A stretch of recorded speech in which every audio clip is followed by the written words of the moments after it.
Somehow, some way, we figured out a way to close out the game. We gave up 20 offensive rebounds, which created a major problem for our team, because I thought offensively we played fairly well. Obviously, we made shots, but we made shots because I thought we played well. This has been a recurring problem all year, but you went on the road in February, you take it. Go home, watch a film, and try and correct the things that you can correct. You can't over-celebrate, and you can't pout when you don't figure one out. That's what these guys didn't do. We just lost 2 in a row to the #1 team in the country and at a Big 12 building, and we had great practices leading into this game, and obviously a lot of credit to these kids for getting a road win in February. Questions for Chris? Chris, it seemed like you guys were pretty well in hand, I think up 15, and then they just started hitting shots. Was that just a case of them trying to exploit the defense a little, or them just getting hot? I think our defense, because when we fresh, we online and we do what we're supposed to do in discipline. But when we get tired, we kind of get like defensive and like get out of line and giving up like pressure on the ball, and which allow them to take open threes and stuff. Chris, what did you see of Keyshawn and AJ today? 2 guys that finished in double figures and had to hit a couple big shots late in the game. A lot of credit to them, man. They do a lot of mistakes on the court, but they don't pout. They just come back and next play try to make something happen. They play really good. Chris, when I think the league got down to 5 when Frank put you back in and you kind of just sprinted that scores table, it felt like it was kind of time. What was your mentality to close this thing out? I mean, you watched kind of the lead slip every time it seemed like you went to the bench today. How important was your value out there, do you feel like? I mean, really important. I try to talk to a lot when I'm on the court. I mean, me running to the score table is just the way I always run. You know, I'm excited to go to the get in the game and just play. And I mean, it's just a matter of talking on the court. When I'm on the bench, I try to talk to the guys, but it seems like when I'm off the court, like communication getting bad. So I do my best to talk on the court, I guess. 2 more questions. Chris, you guys have played a lot of close games that really come down to these final 4 minutes. How confident are you guys going to the huddle in that last media timeout? We're confident. I mean, we don't lose confidence. We just like get a little bit pissed about mistakes we're making when we're tired, and we got to go to the next play. We got to learn from the past play and try to fix it in the next play so it don't cost us the game. Chris, the offensive rebound that you kind of helped tip out that AJ got, they fouled him. How difficult was that? Kind of everyone was kind of scrambling for. Did you see AJ out there? What were you trying to do? Just get kind of a hand on that ball?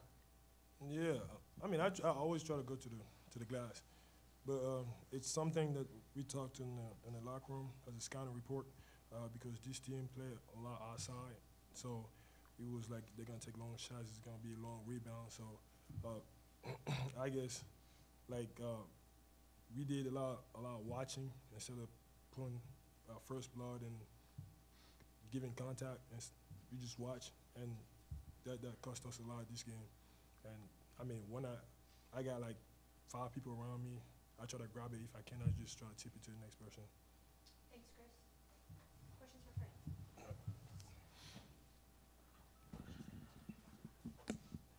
Franco, your first couple of years here, I think you talked to the kids about just get to the final 4 minutes and we'll find a way to win. You guys are really pulling that off now game after game. Besides just having a lot more, I guess, better talent, what's been the biggest difference in getting those final 4 minutes? Just the 3 guys that have played a bunch of games for us right now. You know, you think about today, where they kind of made a little push, and it's coming down the stretch, and Mike, who those of us that watch him play every day, we fight him to be more aggressive, more assertive offensively. He got in isolation at the elbow, and he went right at the basket and scored over Nick Claxton, which is not easy to do. We ran our sets the right way, and AJ could have panicked, and he didn't. And we waited for Sonny, and Sonny makes a big 3. And then Chris. It's those 3 guys are giving us good offensive possessions. You don't win and lose in the last 3 minutes with your defense. You win and lose with your offense. If you have bad turnovers, you have empty possessions, you create a bad situation. Like we had a real bad possession. The clock was winding down, and instead of Trey Campbell attacking the switch, he threw it to Felipe at 25 feet. Like, Felipe, you go do it. Luckily, Felipe threw it out of bounds. Because if he doesn't, that's an open court turnover, which is a problem. But but we're playing better offensively. When you play well offensively, then the spacing, the balance of the floor is the right way, which gives you a chance to offensive rebound, but more importantly, allows your defense to kind of be protected. Frank, when did you know that Keyshawn was going to be good to go today, and what did you get out of him? What kind of impact did he have? Yeah, he yesterday, he came in yesterday and he told the trainer, he said, I'm going to give it a go. And he got through all practice and no discomfort. I never saw him limp. The first time I've seen him limp was when I took him out of the game because he didn't box out, and that's all we spoke about in the last time out, was like, they're going to shoot a long three. You have to box. He didn't do it. So all of a sudden his knee hurt when he didn't box out. But he's a real good kid. Keyshawn, he wants to win, lets you coach him. He's grown tremendously. He made some plays for us off the ball defensively today, which he hasn't really done. Today he had some blocks. He helped on some back cuts. He's growing. He's growing, and obviously he made some of those layups and some of those dribble drives. And I tell him and AJ all the time, you guys are going to get frustrated because we're all over you to play better. But don't lose sight of the fact that you're playing 30 minutes a game. So that's life as a freshman, and neither one fights it, Those two guys, we don't win the game today without those two freshmen. Coach's sixth straight SEC loss for Georgia. What's your view of what Tom Crean's trying to get done here? Yeah, I'm glad you asked that because I was going to speak about that. Obviously this is my 7th year in the league, and Mark Fox, who was here, I've got tremendous respect for Mark. Mark always had his teams as prepared as any team I've ever coached against. I get it, so there's a change made. I got to congratulate Tom and this university. They're doing something to create an unbelievable passion in the fan base, because I'm watching film every game, non-conference. They sold out December 31st or December 30th or something like that against a school that maybe I would have gotten a chance to play for. And I'm not trying to be disrespectful, whoever the opponent was. That's big time. And that's one thing this league has been missing is I get tired. I know Tom don't want to hear it. Tom's my friend. I respect the heck out of Tom. I don't like hearing it. Oh, your fans will come in January. Man, come on, man. We got to coach in November and December too. Our kids practice the whole month of October. We don't want to hear that. This school obviously has gotten on board to help Tom, and I think I don't need to tell you. You guys cover his team. Those kids are playing their hearts out right now. They're playing different, so they're learning how to play differently than they used to play with Mark. But you guys keep this environment you got going on here, and helping. And when I say you, obviously I'm not referring to the media. I'm referring to the University of Georgia. And helping Tom as he brings that enthusiasm he brings. This is going to be a hard building to come in here and play. It was hard today, and it's only going to get harder. Felipe subs in for Mike when he got those 3 fouls, and then Felipe hits those 3 threes in that 2-minute span. And then from a larger perspective, it seemed like every time Georgia was cutting that lead, you guys would hit a 3. 11 threes on the road today. Can you just talk about how big that is? Yeah, Felipe has not practiced or played well in 10 or 12 days. I told you guys that the other day.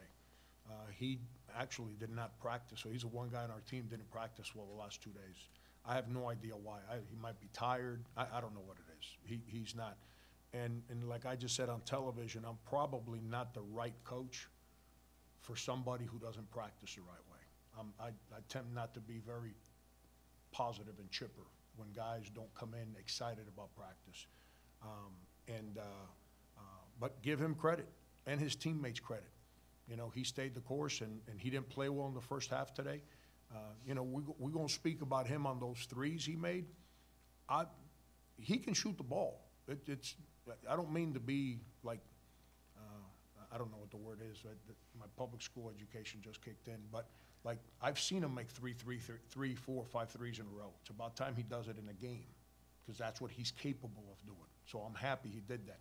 I'm more excited about the fact that he defended Nick Claxton during that same stretch, probably the best stretch of defense he's ever played in our uniform. You know, because Nick is a handful, and he did his job there. And I'm happy that the ball went in the basket during those 3 shots, but I know he can do that. His challenge is to be aggressive defensively, to be more assertive defensively. Like Kotsar's assertive defensively, we need him to be more aggressive offensively. Felipe is the opposite, and obviously he played real well in the second half to help us. Coach, you mentioned after Tennessee, Hassani really didn't have a great week leading up to that, and then Oklahoma State. What did you see out of him, I guess, over the last 2 days in practice, and what did you get out of him from the game today? That's where he's grown. You know, we had a one-sided conversation after Tennessee, and he listened, and he came out, and he had 2 practices where he helped his team. And I don't mean help by making shots. I mean help with his voice, his enthusiasm, with being where he belongs, things of that nature. Practice that way. That's the way he had been practicing and playing leading into last week. And so he handled it like a senior does. He understood what I said, didn't pout, didn't mope, didn't dwell on the last day, came back ready to help us the last 2 days, and he did today. Frank, you've spoken about Chris and needing him to get back to where he was 2 years ago in terms of being that junkyard dog kind of mentality, those little tips, stuff like that. Are we now seeing the complete package because he's doing that those little things like he did today, also while scoring 19, 20 points a night? That's where I messed up early in the year, because I saw his growth offensively in the offseason. I saw his growth in our preseason practices offensively. But he was playing with a bunch of brand-new guards that didn't understand how I wanted our team to play. And because we weren't playing the right way, I put too much pressure on Chris to do more. And that's where it wasn't fair to him, because then he stopped doing all the little things, that spirit he's got. You know, he stopped doing those because I'm beating him up every day to do more.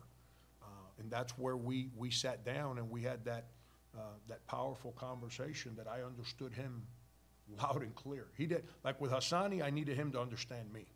When I had that conversation with Chris, I needed to understand him. And he, you know, he was awesome that day. And he's, you know, if we can somehow figure out a way to keep him on the floor, he's going to have real good games. You're starting to see what I saw back in September and October offensively. You're starting to see it in games now. But now he's connected that with his ball screen defense, protecting the rim, his enthusiasm, his effort, blocking shots, all the things that he's good at. He's starting to connect that in games. Thanks, Frank. Appreciate it.